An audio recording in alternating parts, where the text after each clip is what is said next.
안녕하세요. 크리터TV입니다. 오늘은 악재와 호재가 동시에 터졌었던 굉장히 혼란스러웠던 상황을 자세히 살펴보도록 하겠습니다. 결과적으로는 7월 1일부터 연속 6일 비트코인이 상승을 하긴 했었습니다만, 여기에서 업비트의 일봉 차트를 보면 제가 동그라미를 쳐놓긴 했는데요. 아, 이거 뭔가 사건, 사고가 많았구나를 한눈에 짐작해 볼 수 있습니다.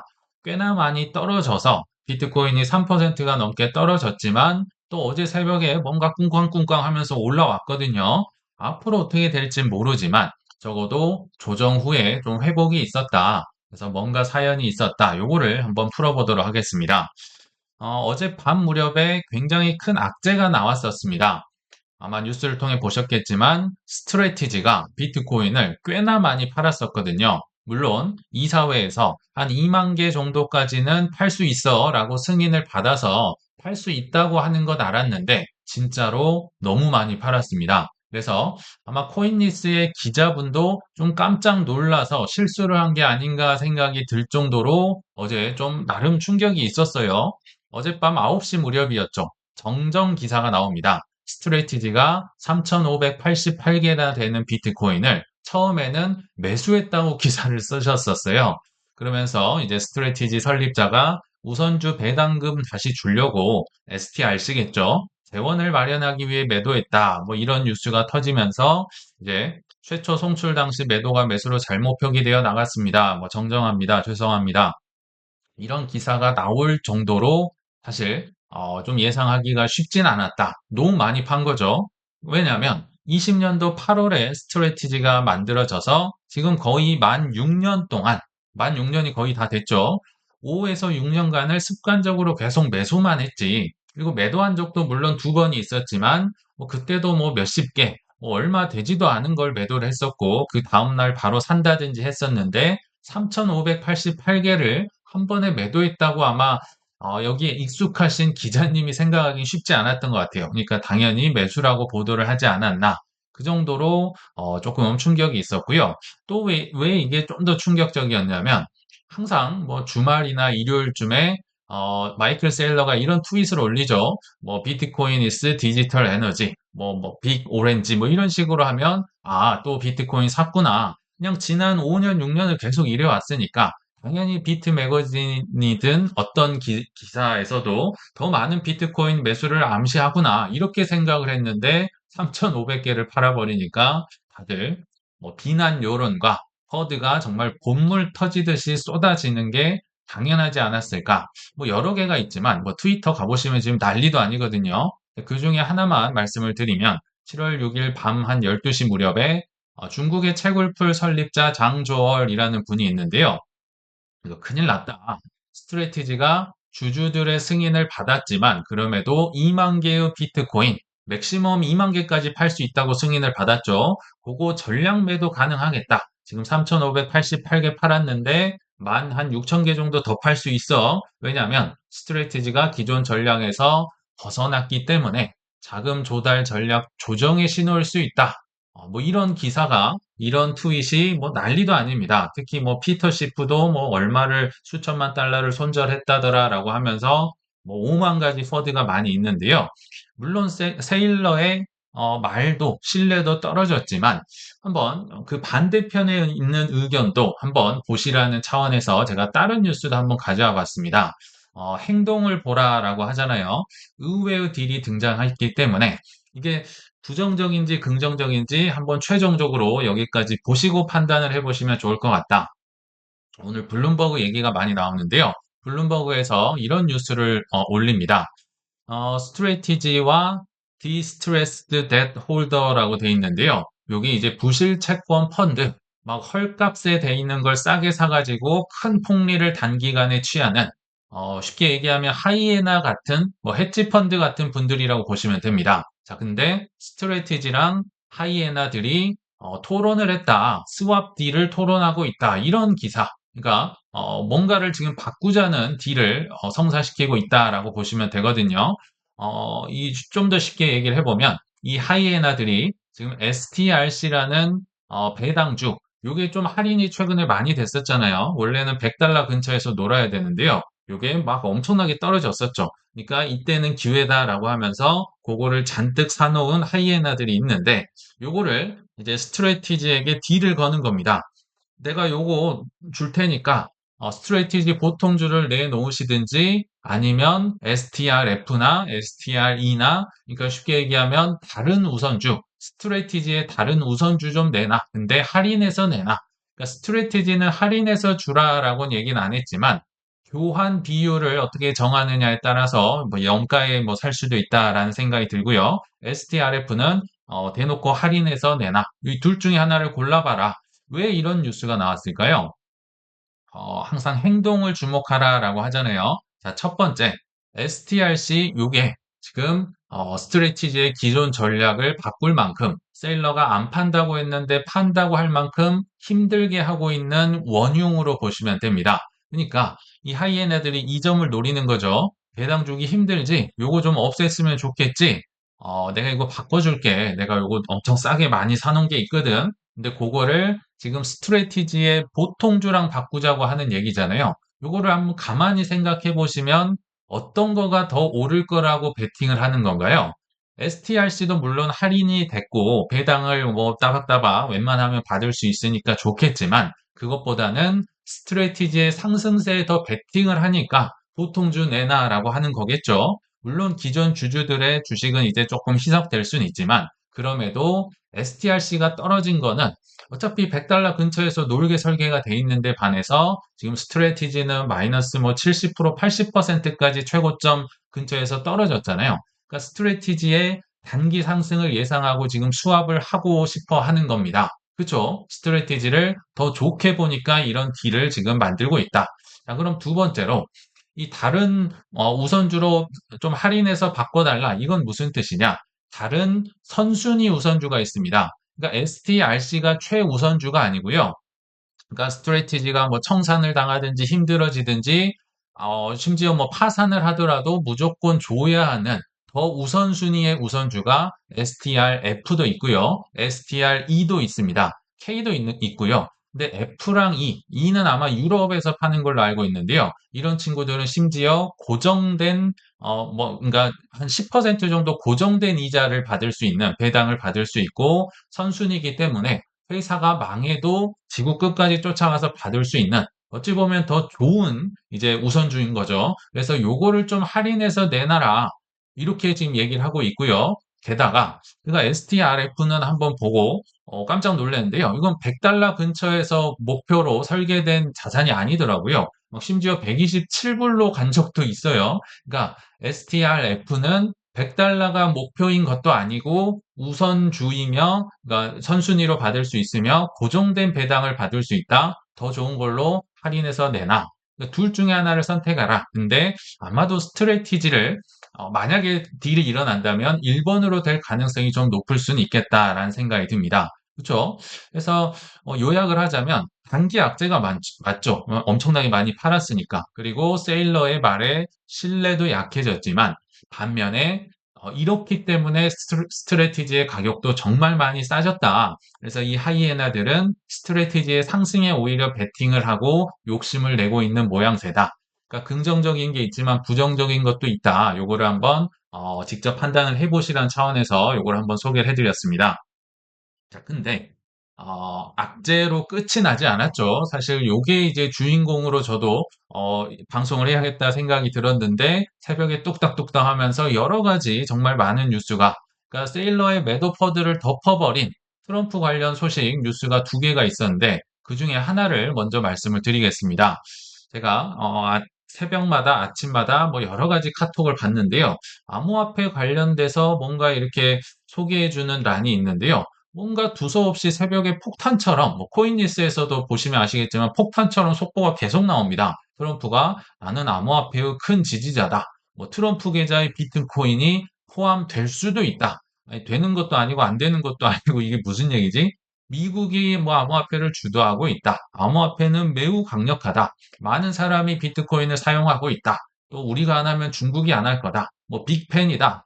뭐 두서없이 막 쏟아지고 있어요. 그래서 이 모든 출처가 무엇인가 제가 한번 찾아보니까 다 7월 6일자 트럼프 계좌에 대한 출범 기념식이 백악관에서 있었더라고요.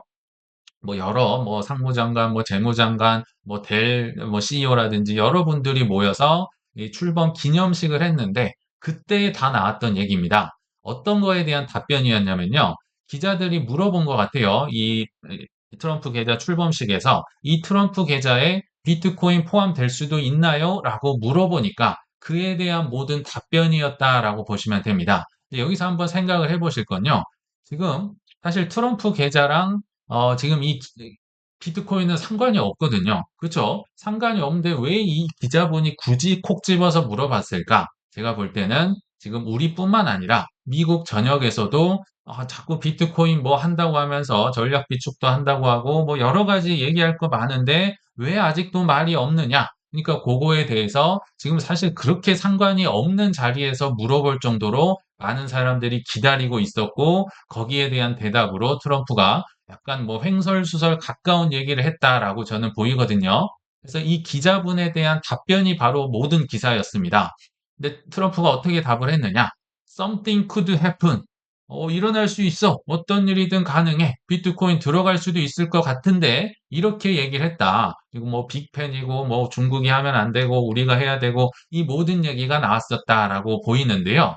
자, 근데 제가 냉정하게 판단을 해보면 요거는 조금은 립 서비스에 가깝지 않나라는 생각이 듭니다. 제가 아무리 긍정적이어도 요거를 단기적으로 실제로 벌어질 가능성은 생각보다 낮아요. 왜냐하면 이 트럼프 계좌는 예전에 오빠 법 기억나시죠? 이 법의 조문에 딱 들어가 있는 그대로 진행이 되고 있거든요. 법 조문을 보면 이 트럼프 계좌는 뭐 1인당 1000불씩 꽂아주는데 요게 S&P 500 등 지수 ETF만 투자할 수 있게 돼 있다.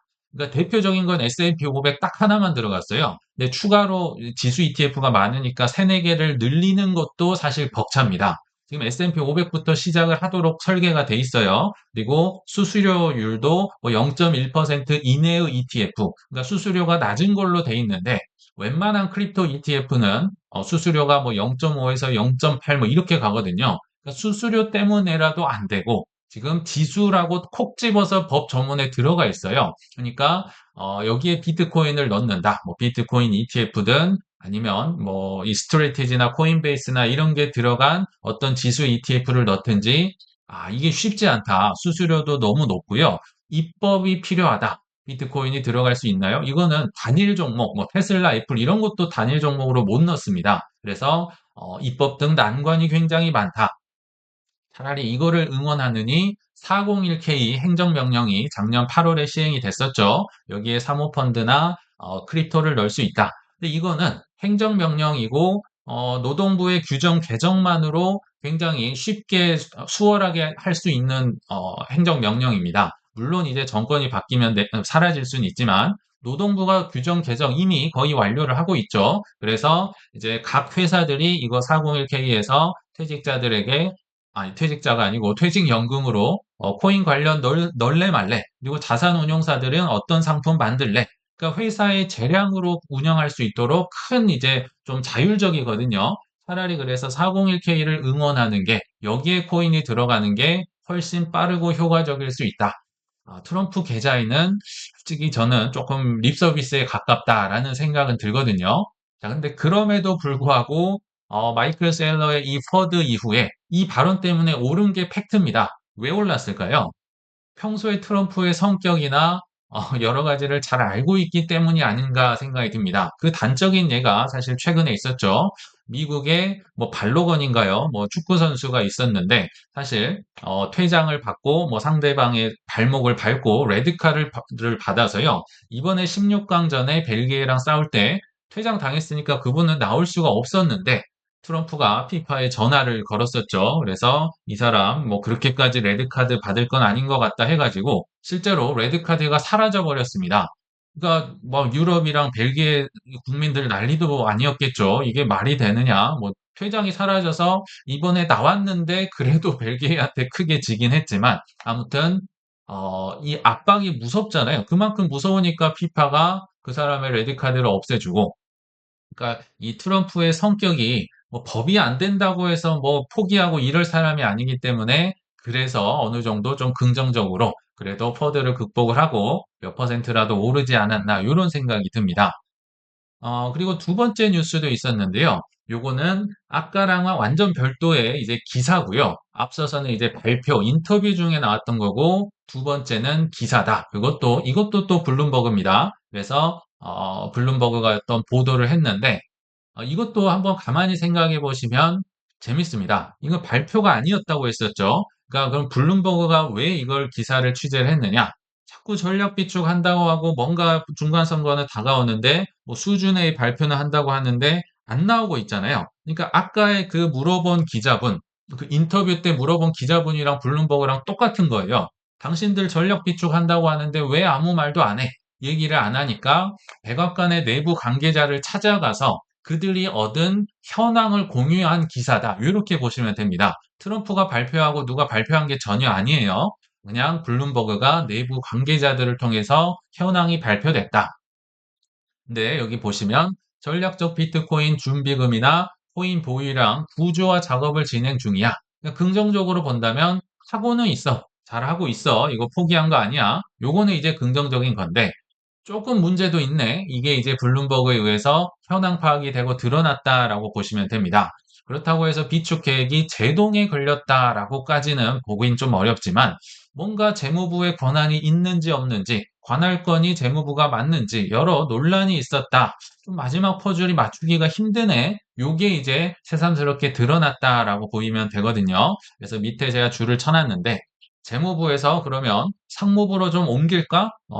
부처를 옮길까? 뭐 이런 얘기도 나누고 있고요. 또 비트코인을 무기한 보유할 수 있는 권한이 있어. 이거를 실제로 담당하는 이제 변호사들이 핵심적으로 질문을 제기했다라고 합니다. 정말 오래오래 비트코인을 쌓아가고 하는데 무기한으로 들고 있을 수 있어? 이거 법적으로 할 수 있어? 이런 검토가 지금 나오고 있는 상황이다. 그러니까 재무부가 지금 왜 조금 문제가 생겼냐면요. 이미 부처 만들고 팀 만들고 지금 뭐 베네수엘라부터 뭐 캄보디아 온갖 거를 지금 뺏어 오고 있잖아요. 근데 문제는 이걸 장기 보유를 해야 되는데 사실 이 재무부가 이렇게 장기 보유를 하는 성격이 이거 몰수 자산이거든요. 피해자들이 있어서 내가 잠시 뺏은 것을 피해자들에게 배상금 성격으로 갖고 있는 겁니다. 그래서 원래 원칙이 이거 받자마자 파는 게 그것 때문이었거든요. 근데 오래오래 뭐 10년, 20년, 뭐 100만 개까지 쌓아간다? 그 배상해야 되는데 이거를 그렇게 갖고 있을 수 있는 보상 권한이 있어? 그리고 만약에 뭐 10년, 20년 보유를 했다가 떨어졌다 팔면 이 사람들 배상도 못 하잖아. 그러니까 변호사들이 제대로 된 포인트를 찝었다고 보시면 돼요. 재무부가 하면 이거 몰수 자산인데 배상금으로 써야 되는데 이거 권한도 모르겠고 장기 보유하는 것도 조금 사람들이 문제 제기를 하면 어려워질 수도 있겠어. 입법까지 가야 되는 거잖아요. 그래서 나온 게 상무부로 조금 바꿔볼까? 그러니까 지금 재무부, 상무부, 그리고 법무부까지, 그러니까 법무부가 지금 조율을 가운데서 하고 있어요. 되는 쪽으로 하고 있다라고 얘기를 하고 있고, 그래서 상무부가 차라리 여기는 무역이나 특히 국가전략 신기술이나 이런 신기술적인 자산으로 보면 지금 국방부도 국방 예산, 국방 자산으로 보니까 이게 뭐 법이 추진이 되네 만에 하고 있죠. 그래서 몰수 자산으로 하면 이거 누군가 배상을 해야 되고 누가 딴지를 걸면 힘들어질 수 있는데 신기술 자산으로 본다면 막 가격이 오르든 떨어지든 신기술은 그렇게 될 수도 있겠죠. 근데 누군가 배상이 아니니까 상무부로 한번 해보자. 이런 지금 확정은 아니지만 여러 아이디어가 오고 가고 있는 현황이 이제 블룸버그를 통해 드러났다라고 보시면 됩니다. 그러니까 뭐 긍정적이나 부정적인 면이 둘 다 있는 것 같아요. 안 좋게 보자면, 야, 이거 아직도 명확하게 해결이 안 됐네. 도대체 언제 되는 거야? 라고 할 수도 있겠고, 반대로 긍정적인 면을 찾자면, 아, 그래도 잊지 않고 있네. 계속 발표 한 해 만에 하고 있었는데, 있지는 않았구나. 다만 현실적인 대안을 찾는데 조금 시간이 더 걸리겠구나. 그러니까 뭔가 좀 틀을 갖고 입법을 밀어붙이든지 뭐 선언을 해야지. 지금 이런 여러 현실적인 대안이 있었구나. 그래서 이런 거부터 찾고 있는 뭐 긍정적인 면도 있다. 뭐 두 가지 면을 다 보시면 좋을 것 같아요. 그러니까 명확하게 뭔가 이 발표를 했으면 모르겠는데 뭐 누구를 통해서 드러난 거기 때문에 그래도 아주 막 시원하게 올라가고 이 정도는 아니었다라고 정리를 해보시면 될 것 같습니다. 그래서 좀 결론을 맺어 보면요. 그래도 스트래티지가 너무 많이 팔았기 때문에 큰 퍼드로 뭐 며칠에서 길면 몇 주까지 휘둘릴 수 있는 상황이었는데 그나마 트럼프의 뭐 여러 가지 발표라든지 이런 게 있어서 일단은 수습이 된 게 좀 다행이지 않나라는 생각이 드네요. 그리고 마지막으로 존 템플턴 형님의 발언으로 한번 마무리를 해볼 텐데요. 참고로 이 나이를 몰랐는데요. 존 템플턴 형님이 굉장히 오래 사셨더라고요. 그리고 다행인지 불행인지 금융위기 직전에 요맘때쯤에 한 7월쯤에 돌아가신 걸로 알고 있는데 아무튼 이분이 했던 유명한 얘기가 있죠. 비관이 극에 달했을 때 가장 큰 기회가 오고 낙관이 극에 달했을 때는 가장 큰 위험이 온다. 저는 이 글을 보면서요. 현재 극명하게 갈려있던 코인과 주식 시장의 분위기가 약간은 묘하게 최근에 변하는 듯한 느낌을 받고 있는데요. 근데 만약에 이 말을 믿으신다면 어떤 시장이 됐든지 간에 현재 낙관이 극에 달해 있다면 그렇게 생각을 하신다면 가장 위험한 상태일 가능성이 높고요. 비관이 가장 극에 달해 있다고 생각되신다면 아마도 엄청난 기회가 조만간 찾아올 겁니다. 조금만 더 힘내시길 바라면서 이만 마치겠습니다. 시청 감사합니다.